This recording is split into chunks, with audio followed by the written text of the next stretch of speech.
So the Twinkling Fantasy event is starting around the world. Today we're going to be going through all the event details for this event and some tips and tricks to help you guys maximize on it. Let's get right into it. So this event's running January 10th, 8 a.m. to January 16th, 10 p.m. local time. Bonuses during the event, we're going to have 2 times catch XP, additional candy, and additional XL candies for catching Pokemon with great throws, nice throws, and excellent throws. So yes, when you hit great, nice, and excellent throws during this event, you're getting more XP, more candy, more XL candy, so make sure you get those throw bonuses. You'll be able to be snapshot surprised by a dragon or a fairy type Pokemon. I'm going to put on screen what that Pokemon is, but I don't know at the time I'm recording this video. Wild Spawn during the event will be Clefairy, Clefable, Jigglypuff, Dratini, Togetic, Marill, Ralts, Vibrava, Bagon, Dino, and Dedenne, and rare spawns for Goomy and Noibat. 1-star raids will be Jigglypuff, Marill, Axew, and Dino. 3 stars will be Mawile, Druddigon, Dedenne. 5 stars, of course, will be Zekrom, and when you do catch a Zekrom, it will know its new legacy move, Fusion Bolt, which we'll talk about a little bit further in the video. And Mega raids will be the new Mega Salamance, which of course we will break down later in the video. Now, as per usual, we're gonna have some exclusive research during the event. Starting with the field research task you can get at Pokestops, I'm gonna put the 100% IVs on screen because it's been requested for a while. Catch 5 Pokemon will get you Dedenne with the new shiny potential. Catch 30 Pokemon will get you a Goomy. Make 3 Great Throws will get you a Clefairy. Catch 5 Fairy type Pokemon will get you a Bagon encounter. Make 3 Nice Throws will get you a Dratini, and win 3 raids will get you a Goomy. So all in all, not bad tasks at all. Pretty easy tasks for the Bagon and the Dratini, which is nice to see. There'll also be a collection challenge, which you can check out on screen right now, requiring you to catch almost every single wild spawn of the event, which gets you 50 Mega Salamance energy, a Charge Gem, and a Fast TM. With the event details out of the way, let's get right into the tips and tricks for the event, starting with the best wild spawns to catch during this event and which ones should you really be hunting. This is going to be a long section because there's a lot of them. First of all, we're going to have Clefable. Clefable being a stage 1 Pokemon gets you 300 Stardust per catch, so a great Pokemon to catch if you're in need of getting a little bit of extra Stardust. Next up, we have Dratini. Dratini evolves, of course, into Dragonite, in which Dragonite is good in the Great League, in the Ultra League, and in the Master League, as well as a Dragon type raid attacker, specifically in its Shadow form. Dratini is going to be one of those Pokemon that you'll probably be catching the most during this event, and it's an amazing Pokemon to catch, even if you caught them during the Community Day Classic. Next up, Togetic. Togetic evolves into Togekiss. Togekiss is going to be a good Fairy type raid attacker in the game, as well as a good Ultra League and a Master League Pokemon. Not as good in PvP as much anymore since Charm did get nerfed, but it is still a very meta relevant Pokemon, and if it gets Fairy Wind in the future, it could make strides back to the best Pokemon in those leagues. Next up, we have Marill. Marill evolves into Azumarill. Azumarill is going to be a very good Great League Pokemon, so make sure you get yourself some good candies for it. Next up, we're going to have Ralts. Ralts can evolve, if it's a male, into the Gallade. Gallade does have a Mega form that will come to the game in the future, so a great opportunity to get ready for it during this event. Or you can evolve Ralts all the way into Gardevoir, whether it's male or female. Gardevoir, of course, does have a Mega, just like Gallade, and I think it's actually going to be coming next month during the Valentine's Day event, is my prediction, as well as Gardevoir being a decent Fairy type raid attack. We then have Vibrava. Vibrava, against being a stage 1 Pokemon, gets you 300 Stardust per catch, a great Pokemon to catch for extra Stardust. Next up,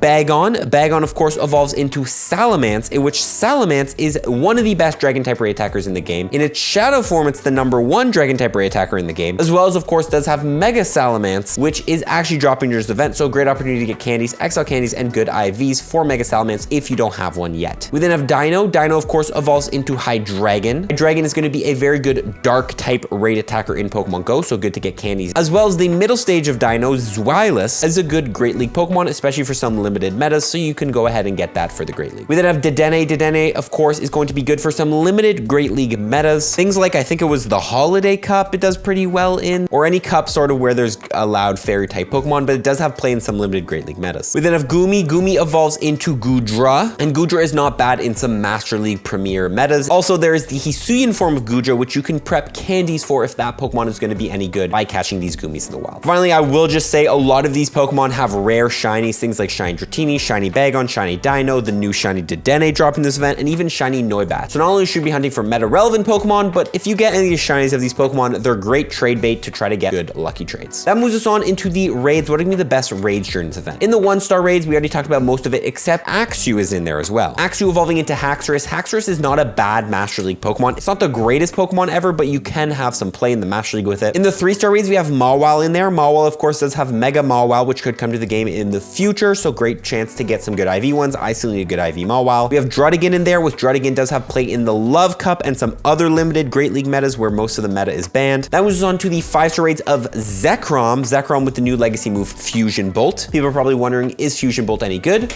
Well, Fusion Bolt is actually going to make Zekrom a better electric type raid attacker. It's going to be ranked 3 overall behind Shadow Raikou and Xurkitree. So if you don't have any Xurkitrees or Shadow Raikous, Zekrom is the next best up and you can get yourself some good IVs. Also, Zekrom is going to be good in the Master League. However, in the Master League, it's better off with with Wild Charge. Wild Charge is just such a busted move in Pokemon Go for the energy versus damage it does. I know it drops your defense, so you're better off running Wild Charge on Zekrom in the Master League, but Fusion Bolt is definitely the move you want on Zekrom if you're using it as electric type raid attack. Finally, that brings us into Mega Salamance. The new Mega, is that Mega gonna be any good? Well, yes, it will be. Mega Salamance is gonna be the new #1 dragon type raid attacker in the game, even above Mega Latios. However, in the future, it will be outclassed by Mega Garchomp and Mega Rayquaza, so it won't be the best forever, but it is still very, very good of a Pokemon, and it's good to do these Mega Salamance raids. You get 2 guaranteed XL candies for Salamance, which you can invest into Shadow Salamance, which is the best non-Mega dragon type raid attacker in the game. Finally, for anyone wondering if Mega Salamance is gonna be good when the Mega Master League does come back, because it does have such high stats, it actually won't do the worst. You can check out its wins versus losses in the league on screen, and just because it has such a high attack stat, those Dragon Tails will be hitting very hard. With all that out of the way, guys, let's get into candy tips, how to grind a lot of candy during this event, since you're gonna wanna get candy for a lot of these rare Poke. Regular Pineapple Berries multiplier catch candy by 2, and Silvers by 2.344. Make sure you're using the Pineapple Berries on those rare spawns like the Dinos, the Bagons, etc. Also, make sure you're hitting great throws, nice throws, and excellent throws, since again, you're getting more candy and XL candy for hitting those throws during this event. I don't think it matters if it's a nice, great, or excellent throw. I think the bonus is applied no matter what. So you can just go for the nice throws, but the excellents do get you more XP, so you might want to focus on those. Next up is going to be Mega Evolve a Pokemon. If you Mega Evolve a Pokemon in Pokemon Go, any Pokemon you catch that shares a type with that Mega, you will get extra candy and extra XL candy for catching that Pokemon. What Mega should we Mega Evolve during this event? Well, there's one clear winner, and that's going to be Mega Altaria. Mega Altaria being both a Dragon and a Fairy type Pokemon, hits Mega Boost on, I believe, every single potential Pokemon you could encounter during this event. Yes, I believe there's not a single Pokemon you can encounter during this event that you will not have Mega Boost for as long as you Mega Evolve a Mega Altaria. However, if you do not have a max level Mega Altaria, you can go with a Dragon type Mega. I will throw all the other options on screen, since the Dragon type Pokemon spawned during this event are a lot better than the Fairy type Pokemon, and you're much better off going for Mega Boost for the Dragons if you can't go for both. Next up, trading Pokemon. It is the season of Mythical Wishes, which means every time you trade away Pokemon, you're gonna get a guaranteed XL candy if you're above level 31, and a 1 extra regular candy. Take any of these meta relevant Pokemon we talked about during this event with XL candies like Dratini, Togetic, Bagon, Dino, even Ralts and Gumi, and trade them away. I tell you, this is one of the best events we will have this season just because of all these rare Pokemon spawning. So make sure you catch them, trade them, and grind a lot of candies because these candies are very useful. Finally, you can transfer Pokemon once you're done trading, or if you can't trade, hold on to those Pokemon until January 31st from 6 to 7 p.m. It's going to be Blitzel Spotlight Hour with 2 times transfer candy. So make sure you hold on to all the rare Pokemon you want XL candy for, especially the legendaries and rare Pokemon like the Salamances you get from the Mega Salamance raids and the Zekroms, and transfer them then. You'll get a lot of extra candy, and again, candies is just one of the most valuable things you can get during this event since there's a lot of rare candies to be gained. Now, remember, you also do get 2 times catch XP for hitting nice, great, and excellent throws. So I want you guys to remember, if you are in need of grinding XP and you need XP, this is not a bad event to do it because hitting an excellent throw in Pokemon Go gets you 1,000 XP. On Lucky Egg, that's 2,000 XP. And then with this bonus, if it's an excellent throw, it's going to be 4,000 XP. So although it's not the best event to grind XP, if you are in need of a little XP bump, make sure you focus on the excellent throws with a Lucky Egg during this event, and you can definitely go ahead and grind a lot of XP. Finally, that leaves us to Platinum Medal tips in Pokemon Go. You need 35 Platinum Medals to go from level 48 to 49. I want to always run through what are the best ones to look out for this event, and there's going to be 4. Number 1 is going to be the Dragon Tamer Medal, catch 2,500 Dragon types. This is not an easy medal to complete. I've completed only ×4, and I've been playing a long time. So make sure you complete this medal if you haven't, since there's a lot of dragons during this event. Same thing goes with the Fairy Tail Girl Medal, catch 2,500 Fairy type Pokemon. Not very easy to find Fairy types in the wild, so this is a great time to complete it. Also, completing these type medals does make it easier to catch both Fairy type Pokemon and Dragon type Pokemon, so it's actually really worth it to catch these. Now, we do of course have a snapshot during the event. I'm not 100% sure what it is at the time making this video, but the Cameraman medal have 400 encounters in Go Snapshot. Make sure you do that snapshot every day if you haven't completed this medal. Finally, the Rising Star medal, defeat 150 species of Pokemon in raids. Take a look at the raid roster we have during this event. If there's any raids in here you haven't done at least once, make sure you complete them to get a point towards the Rising Star. I believe I've done a raid for every single one of these Pokemon. Maybe I haven't done a Dedenne raid before, but make sure you do them so you can complete this medal. This is just an amazing event. You want to make sure you get out there and catch these Pokemon because these are very rare Pokemon that do not come out very often. I'm so excited to grind this event. Stay tuned for some actual content of me playing this event. I know, I usually don't vlog, but I will be vlogging it. And we'll see you in the next one. Follow for this, everybody. Peace.